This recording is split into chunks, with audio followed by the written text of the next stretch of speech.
There's new information tonight on what, by even George Santos standards, was one of the more bizarre and frankly disturbing allegations against him, involving not only deception but possible financial fraud as well. It involved his association with a veteran in New Jersey whose dog was dying and desperately needed surgery.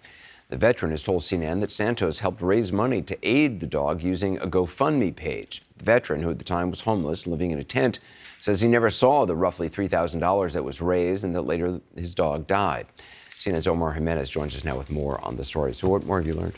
Well, Rich Ossoff is the Navy veteran. He told us today that 2 FBI agents came to his home today to ask him about, obviously, this entire ordeal, as you just said, where he has said that Santos helped him raise money for life-saving surgery for his dying dog, never got that money. The dog died 4 months later. And Ossoff said he was cooperative. He turned over text messages that he had exchanged with Santos back in 2016, which is right around when this entire ordeal happened. A very tough time in his life, as he detailed. And when he spoke about all of this, Ossoff, to CNN just a few weeks ago, this is a little of what he said. Do you have a heart? Do you have a soul?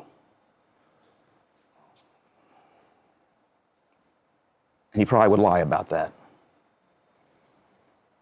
I mean, I don't want you to ever hurt anybody like you hurt me again, George. And nobody else should ever have to go through that. I almost killed myself when that dog died. That's why I'm here. I don't want him to be able to do this again.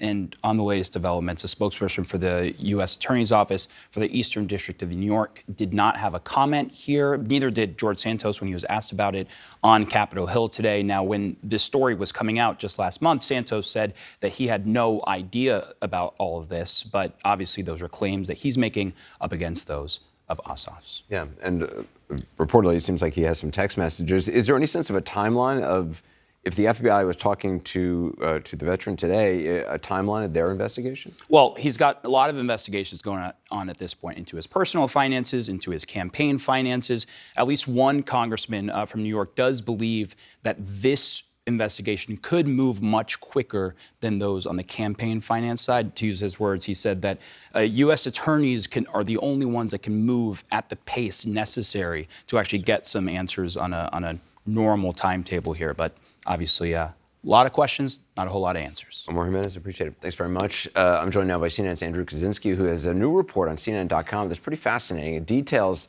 it pieces together new information about George Santos when most people knew him as Anthony DeVolder. So can you talk, what have you discovered about kind of the evolution of Anthony DeVolder into George Santos? Yeah, what we found is pretty interesting. Before 2019, he didn't post really about politics at all. He posted about, celebrities. He went on a Real Housewives talk show and took a selfie. A big Lady Gaga fan. But around, 2019, January, this starts to change. He sends lots of angry tweets at politicians, people in New York specifically, like AOC, Chuck Schumer. But he wasn't really getting any attention. No one was responding to him. And he gets, sort of this pickup when he joins this group of sort of diverse pro-Trump activists in New York City. The Republican Party was attempting to diversify, and here comes, called Anthony DeVolder still at this time. He's young, he's gay, he's Latino, and he's allegedly, according to him, very successful. So that's how he began to make inroads with Republicans? So the first instance that we found where he really started connecting people was in March of 2019. There was this rally in New York City at Trump Tower. It was with Republicans, basically in the tri-state area. He shows up there with a Gays for Trump sign. There's video online of him yelling at a guy who kind of basically came to rabble-rouse with a Confederate flag, telling him to go home. The next couple days, he attends these events for this movement, which is called the Walk Away Movement. And it's basically this movement to take people who are, traditionally members of the Democratic coalition, women, people of color, and tell them to leave the Democratic Party and come to the Republican Party. He attends these events. He says, "I'm Anthony DeVolder. I'm very successful. I'm gay. I'm Latino, and most importantly to these people, he's a Trump supporter." And at what point does he decide to run to Congress? So we found basically, with these events, he's making connections. He's meeting people at these events. He's making connections. They see him. They see his story, which is what they find personally, compelling. Sure. The mom and died in 9/11. The Holocaust survivor, grandparents. 11 years, he said, working on Wall Street, and he starts this Facebook group. At the same time, too, we're called United for Trump 2020. We talked about just earlier, the GoFundMe. He had a GoFundMe. He made these grandiose promises. And then around 2019, in the end of the year, he starts going to Queens events. He's running for office under a new name. He actually has a... He goes to Queens Republican events. Okay. He's meeting people. He even actually had a public access talk show in Queens. And he's doing it now under this name, George Santos, which even confused people who knew him. We have audio of him introducing himself, and there's a speaker, and he says, who is this guy? I thought his name was something else. I think do you have a clip of that? Yeah, we have audio of that. We have a clip. Yeah, okay. Let's take a look.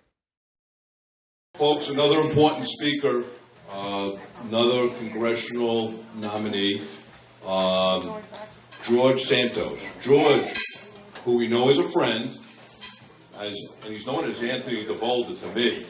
So I don't know where George Santos came into the thing, but that's what it says here. I'm a victim of circumstances. My parents were Latino, so it's George Anthony DeVolder Santos. Is it George Anthony DeVolder Santos? What is That his actual is name? actually his name. I posted a tweet once where I had countered 10 different names he used. George Santos, Anthony Santos, George DeVolder, Anthony Zambrowski. No one really knows where that one came from. We reached out to his office. We reached out to his attorney. We asked, could we talk to you about his evolution, how he got here? Most people, we didn't hear back. Yeah, that's not going to happen. At least for a while. Andrew Kaczynski, thank you. It's fascinating. It's up on CNN.com.